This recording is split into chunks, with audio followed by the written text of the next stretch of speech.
The prison bell rang once low, metallic, final.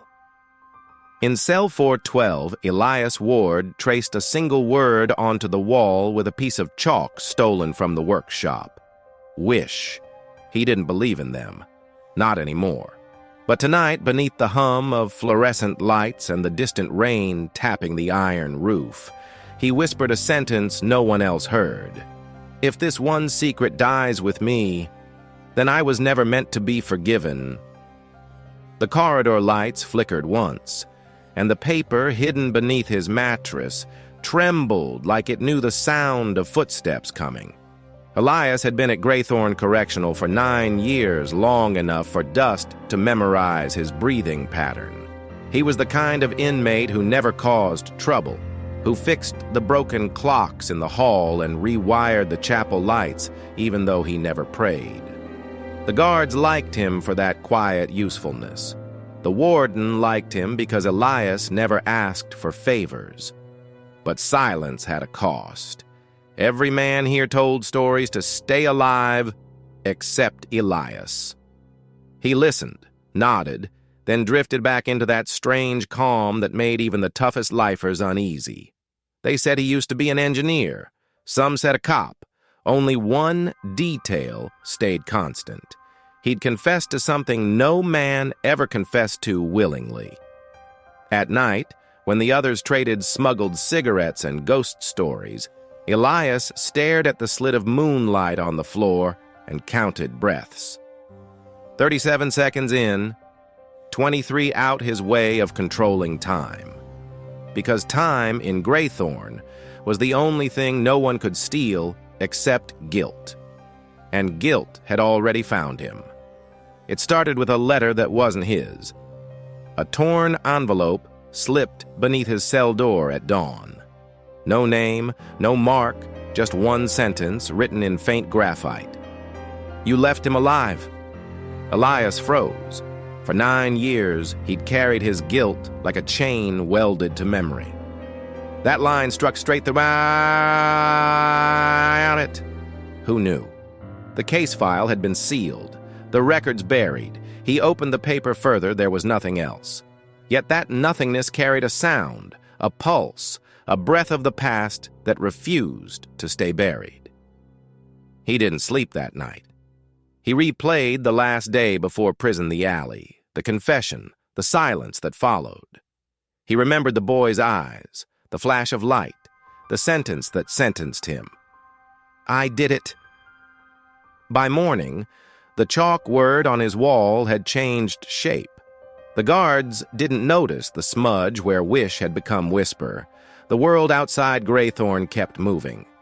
Inside, one man had just been reminded that his sin had a heartbeat.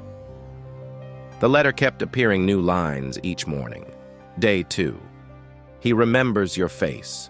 Day 3. He's coming. No one in Graythorn could have sent it. Mail was screened, words censored.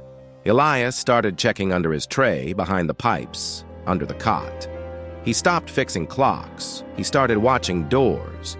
In the cafeteria, a young guard, Dawes, noticed. Something wrong with your meal. Ward? Elias met his gaze and replied evenly, It's not the meal that's changing.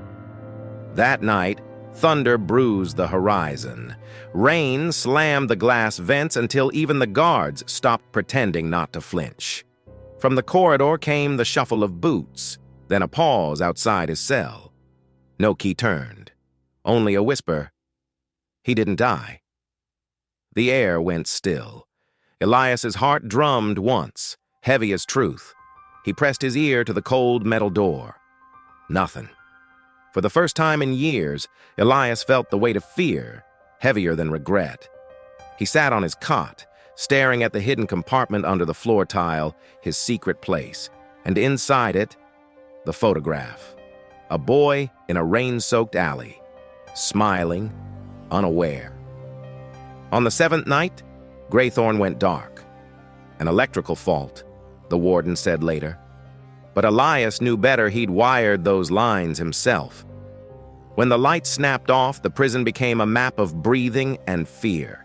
He found a scrap of metal, unscrewed the tile, and pulled out the photograph. It was damp, edges curling, but the face still looked 10 years old, frozen in that innocent grin. Only now someone had written across it in red ink, "He knows." Elias's breath fogged the photo. He hadn't told anyone, not even the priest who came once a year asking if he sought absolution. Because the truth was a paradox. Elias wasn't guilty of murder. He was guilty of mercy. That night, 9 years ago, he'd switched the files, confessed in place of another man, a father, a man whose boy would have been orphaned otherwise, and now that boy, if alive, was old enough to come looking. The letters weren't threats. They were breadcrumbs. A path leading straight back to the night Elias had traded his name for another man's freedom. He realized then that the boy might have found out the truth, that perhaps his secret wish to be forgotten was about to be denied. Lightning flared, revealing the wall. The chalk word glowed faintly in the flash. Wish. He whispered, "Maybe it was never mine to keep." At dawn, the cell door opened for inspection. Guard Dawes entered, eyes sharp. "Warden wants to see you." Elias rose slowly, his hand still clutching the photo. In the warden's office, under buzzing lights, sat a visitor in a gray coat. A young man, late 20s, eyes storm blue. He didn't speak at first. He just laid a folded letter on the table. "You wrote this," the man said, "to my father, before you went to prison." Elias's throat closed. The handwriting was his, the date 9 years ago. The young man leaned closer. "He's dead now. I found his journals. I know you took his place." A long silence stretched. The hum of the light filled every gap words couldn't. Elias finally whispered, "Then you know what he asked me to protect."